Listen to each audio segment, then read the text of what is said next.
Sziasztok gyerekek! Hát életem nagyobbik részét a régi rendszerben töltöttem, amit hol szocializmusnak volt, van, aki kommunizmusnak hív, pedig hát nem az volt. És aki abban élt, az tudja, hogy volt a párt, és különböző ilyen jelszavak voltak, hogy április 4-én, május 1-én, és ezek között igen gyakran szerepelt az a kifejezés, hogy egységben az erő. És valóban, ha belegondolunk, ugye kötélhúzásnál, mit tudom én, 6 ember egyszerre húzza a kötelet, olyan nagy erőt fejtenek ki a másik csapattal szembe, hogy valamikor elszakad a kötél. Ugye a katonaságnál ismerik azt a törvényszerűséget, hogy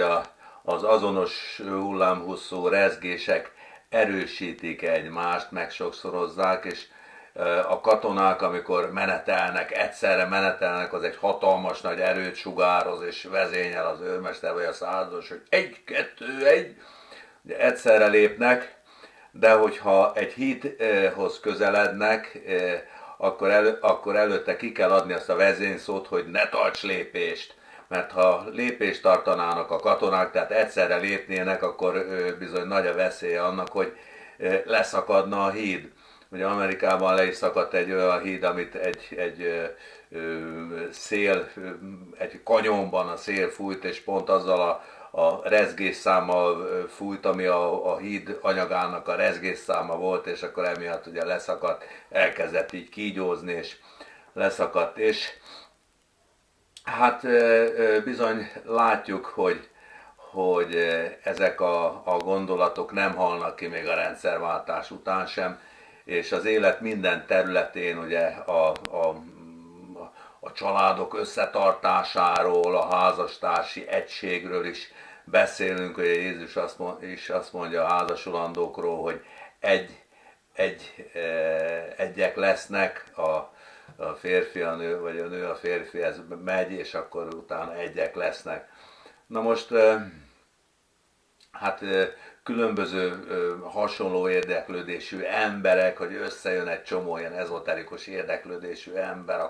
akkor érzik, hogy forr a levegő körülöttük, és nagy energiák támadnak, vagy akár, most mondok egy másik példát, díszmadár tenyésztők, hogy egy kiállításon, én voltam ilyen díszmadár kiállításon, hát mindenki futkározik, mint a mérgezett egér, föl van spanolva, sokkal nagyobb energia van az egységben. És érdekes, hogy mégis azt tapasztalja az ember, hogy nagyon sok szervezetben, legyen az világi szervezet, vagy hát egyházi szervezet, vagy valamilyen felekezet, vagy kisegyház, hogy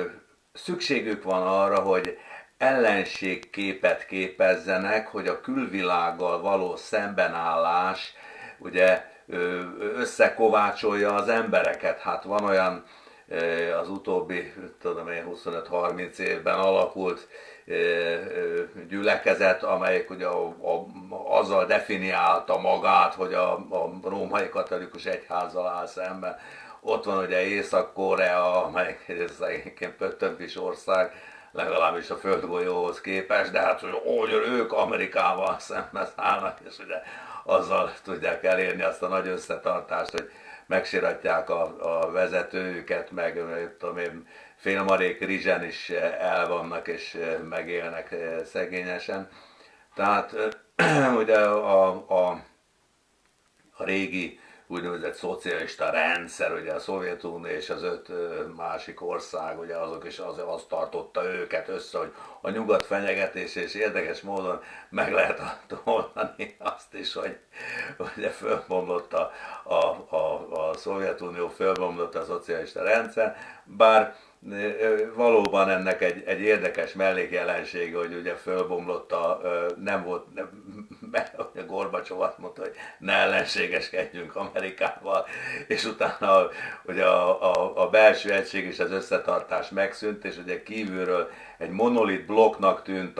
a Szovjetunió egysége, és utána a lehető legnagyobb belháborúk lettek benne. És ugyanez volt ugye Jugoszlávia is egy egységes országnak tűnt, én ugye nem voltam annyira járatos a történelemben, hogy ugye tudjam, hogy hogyan jött létre Jugoszlávia, vagy legalábbis nem fordítottam rá nagy figyelmet. Egy egységes monolit országnak tűnt, és ugye köztársaságok sorozata lett belőle, és akkor még ez még mindig nem fejeződött be, mert lett ez az albán, most nem jut eszembe a neve, Koszovó, akkor azon belül még a koszovói szerbek, és akkor a koszovói szerbeken belüli 3 albán még külön köztársaságot alapít, hogy elkülönüljön és szemben álljon velük. És ahogy úgy ezen gondolkoztam, miközben melegítettem az ebédet, a szerelmem egy nagyon finom gulyáslevessel lepett meg, akkor eszembe jutott, hogy voltak éppen, hát hogyha ellenségkép kell az egység kialakításához, akkor gyerekek, sajnos azt kell mondanom, hogy az nem egység. Az egy részegység. Egység az egyetlen egy van, az a Jóisten, aki mindennel és mindenkivel egy. Erre a tudatállapot szintre föl lehet kerülni, végül is oda tart mindenki, hogy újra egy legyen a nyáj, és akkor az ember egynek érzi magát mindenkivel. Ez nem azt jelenti, hogy az egyén megszűnik, hanem a tudatállapota lesz. A vízcsepp azért az óceánban is megmarad vízcsepp, nem szűnik meg. És végül is azok, amit mi egységnek nevezünk, hogy egységben az erő, és mit tudom én, 100 ember egyenruhában masírozik, vagy éppen 15 ezoterikus érdeklődésű, vagy 100 UFO kutató összejön, azok tulajdonképpen csak részegységek, és igazából az nem is igazi egység, és nem is igazi erő. Tehát az igazi erő abban van, amikor kinézek az ablakon, és azt mondom, hogy az a gyönyörű szép jegenyefa, és én vagyok, a madár is én vagyok, aki ott csiripel a fán, vagy kerepel, meg a kis macska is, amelyik szaladgál, és a másik macska is, amelyik hajkurásza. Hát, gyerekek, egységben az erő, de az egység az, hogy mindennel és mindenkivel egyek vagyunk, ahogy ugye a Mester tanította Jézus, és ahogy ezt ő élte meg. Ez jutott eszembe, gyerekek, és kívánom nektek, hogy az igazi erőt tapasztaljátok meg. Hello, sziasztok!